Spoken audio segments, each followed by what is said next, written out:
बिस्मिल्लाहिर्रहमानिर्रहीम सल्लल्लाहु अला हबीबिही सय्यदिना मुहम्मद व आलिहि व सहाबी व बारक वसल्लम। अस्सलामु अलैकुम respected fellows.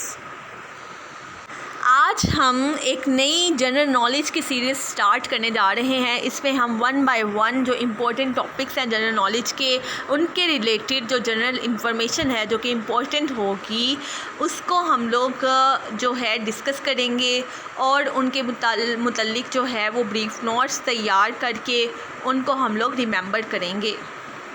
As all of you know that general knowledge is a very important subject in all the competitive exams, ठीक है, including the civil judge and additional sessions judge and all other one paper exams or PMS and CSS, ठीक है. So we have decided that apart from the law subject, we will also discuss some important topics of the general knowledge one by one. I hope it will be an easy and interesting way to cover the general knowledge, ठीक है.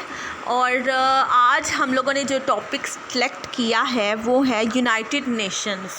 United Nations is an international organisation और इसकी history में अगर देखा जाए historical background में तो यूनाइटेड नेशंस ने रिप्लेस किया था लीग ऑफ नेशंस को, ठीक है. इससे पहले लीग ऑफ नेशंस थी. The League of Nations was the first world wide intergovernmental organisation whose principal mission was to maintain world peace. तो हमारा ये भी MCQs की फॉर्म में आ सकता है कि first world wide inter governmental या इंटरनेशनल ऑर्गेनाइजेशन कौन सी थी, तो league of Nations is the right answer. तो उसका मकसद यही था कि मेंटेन करेगी वर्ल्ड पीस को.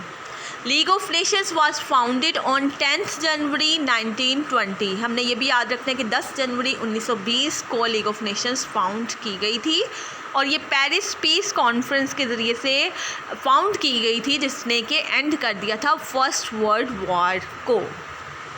तो फर्स्ट वर्ल्ड वॉर के आफ्टर मैथ में फिर जो है लीग ऑफ नेशंस जो बनाई गई थी ताकि वर्ल्ड के पीस को मेंटेन रखा जाए. लेकिन लीग ऑफ नेशंस जो है वो सक्सेसफुली परफॉर्म नहीं कर पाई और जो है वर्ल्ड का पीस मेंटेन रखने में सक्सेसफुल नहीं रह पाई. और आपको पता है फिर वर्ल्ड वॉर सेकंड जो है वो ब्रेकआउट हो गई. तो अब इसकी फेलियर की रीज़न क्या थी लीग ऑफ नेशंस की, वो हम लोग देख लेते हैं. League of Nations failed due to several key weaknesses. उसकी काफ़ी वीकनेसेस थी. मेन उसकी वीकनेसेस ये थी कि including the lack of universal membership and authority. अब इसमें यूनिवर्सल मेंबरशिप नहीं थी उसकी, ठीक है. सारी की सारी स्टेट्स जो हैं वर्ल्ड स्टेट्स उसकी मेंबर्स नहीं थी. Such as the major world powers like USA despite being the key architect never joined it, ठीक है. उसके बनाने में तो उसका हाथ था USA का, लेकिन उसने कभी भी इस लीग ऑफ नेशंस को ज्वाइन नहीं किया. तो मेजर वर्ल्ड पावर्स ने ही इसको लीग ऑफ नेशंस को ज्वाइन नहीं किया था. तो इसकी इस तरह से यूनिवर्सल मेंबरशिप या अथॉरिटी नहीं थी. नेक्स्ट जो इसकी रीज़न है वो its inability to enforce its decisions effectively. फिर इसके पास ऐसा कोई मैकेनिज़्म नहीं था कि इफ़ेक्टिवली अपने डिसीजंस को इन्फोर्स करा सके. और फेलियर टू एड्रेस एग्रेशन, ठीक है. States were still using aggressive force against another states, ठीक है. अटैक्स भी हो रहे थे. Prioritisation of national interest over collective security of states की बजाय नेशनल इंटरेस्ट को प्रायोरिटाइज किया जा रहा था.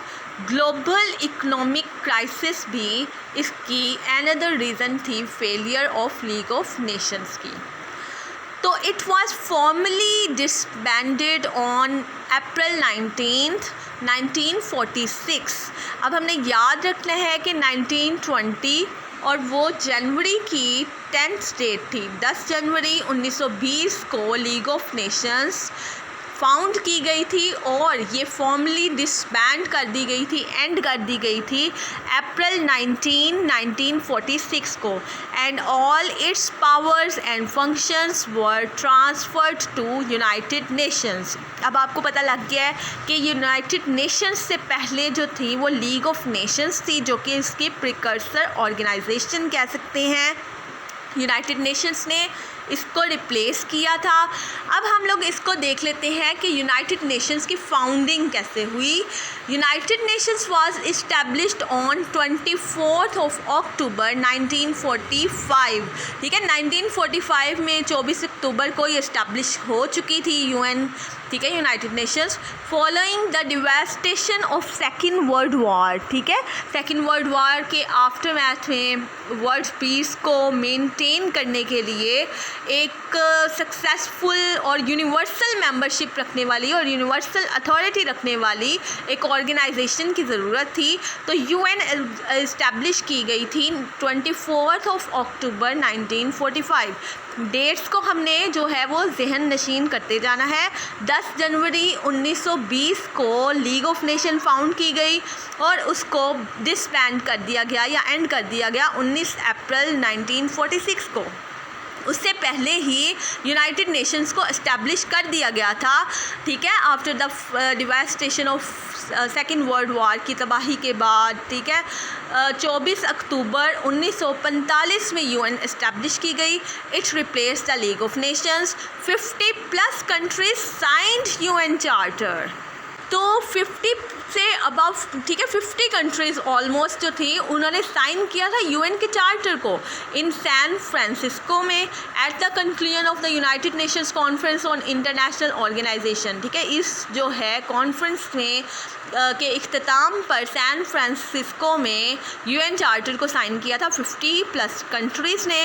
United States, England, France and Soviet Union were responsible for forming the constitution of UNO in October 1944। ठीक है, नेक्स्ट हम लोग देख लेते हैं कि यूनाइटेड नेशंस का नेम, ठीक है, नेम किसने क्वाइन किया था।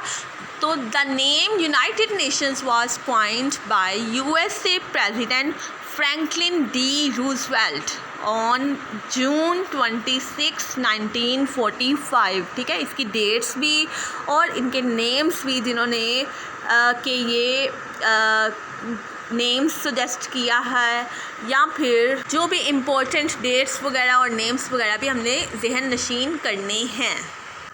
नेक्स्ट हम लोग देखते हैं कि पर्पस क्या था यूएन का, जो मेन पर्पस की पर्पसेस क्या थे। यूएन के मेन पर्पसेस थे कि to maintain international peace and security, to develop friendly relations among nations, to promote international cooperation. Next हम लोग देखते हैं कि मेंबर स्टेट्स इसकी कितनी हैं।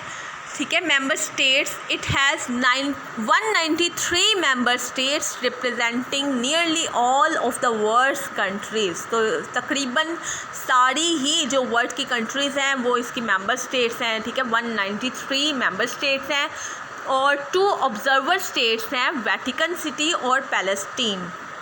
अच्छा, यूएन ने ऑब्जर्वर स्टेटस दिया हुआ है। ठीक है, उन नॉन मेंबर जो कि कंट्रीज़ मेंबर नहीं है, मेंबर स्टेट्स नहीं है, नॉन मेंबर स्टेट्स को ऑब्जर्वर स्टेटस ग्रांट किया हुआ है। जैसे कि 2 ऑब्जर्वर स्टेट्स हैं, वेटिकन सिटी और पैलेस्टीन। ठीक है, या वेटिकन सिटी और या फिर होली सी इसको कहते हैं। ठीक है, कहीं पे होली सी भी लिखा हुआ है।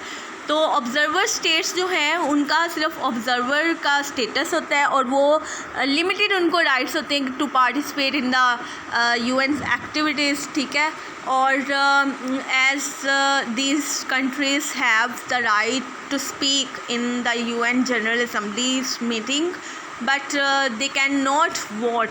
ठीक है, vote in the on the resolutions और इन एनी एक्टिविटी, तो वो राइट टू वोट नहीं होगा, राइट टू स्पीक जो है वो इनको प्रोवाइडेड है। लेकिन ये ऑब्जर्वर स्टेट्स जो होती हैं वो फ्री होती हैं कि वो ज्वाइन करने के लिए as a member states join करने के लिए एक पिटीशन सबमिट करवा दें और कॉन्सिक्वेंटली मेंबर स्टेट्स बन जाएं।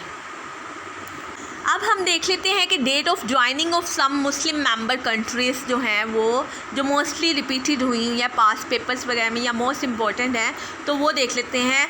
तो इजिप्ट, सीरिया एंड टर्की ने ज्वाइन कर ली थी UN on it's first day, ठीक है, यानी कि कब बनी थी 24 अक्टूबर 1945 को यूएन बनी थी। और at the same day first day he Egypt, Syria and Turkey ने ज्वाइन कर लिया था यूएनओ। तो इनकी जो है मिस्र, सीरिया और तुर्की की ज्वाइनिंग डेट्स याद रखनी कोई मुश्किल नहीं है, उन्होंने फर्स्ट डे पे ही ज्वाइन कर लिया था 24 अक्टूबर 1945, ठीक है, उनकी ज्वाइनिंग डेट है।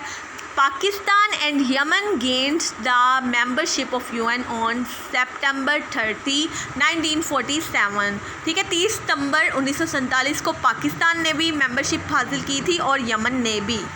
नेक्स्ट देख लेते हैं कि प्रिंसिपल ऑर्गन्स कौन कौन से हैं। यूनाइटेड नेशंस के 6 प्रिंसिपल ऑर्गन्स हैं या मेन ऑर्गन्स जो उनके की ऑर्गन्स हैं। जनरल असेंबली है, सिक्योरिटी काउंसिल है, इकोनॉमिक एंड सोशल काउंसिल है, international court of justice ICJ जिसको कहते हैं, ठीक है, एब्रीवेशन में, द सेक्रेटेरिएट है और द ट्रस्टीशिप काउंसिल है जो इसके 6 प्रिंसिपल ऑर्गन्स हैं। यूएन हेडक्वार्टर्स, अब देखते हैं कि यूएन के हेडक्वार्टर्स जो हैं, मेन हेडक्वार्टर इसका न्यूयॉर्क सिटी में है और इसके regional offices Geneva, Vienna and Nairobi में भी हैं, ठीक है।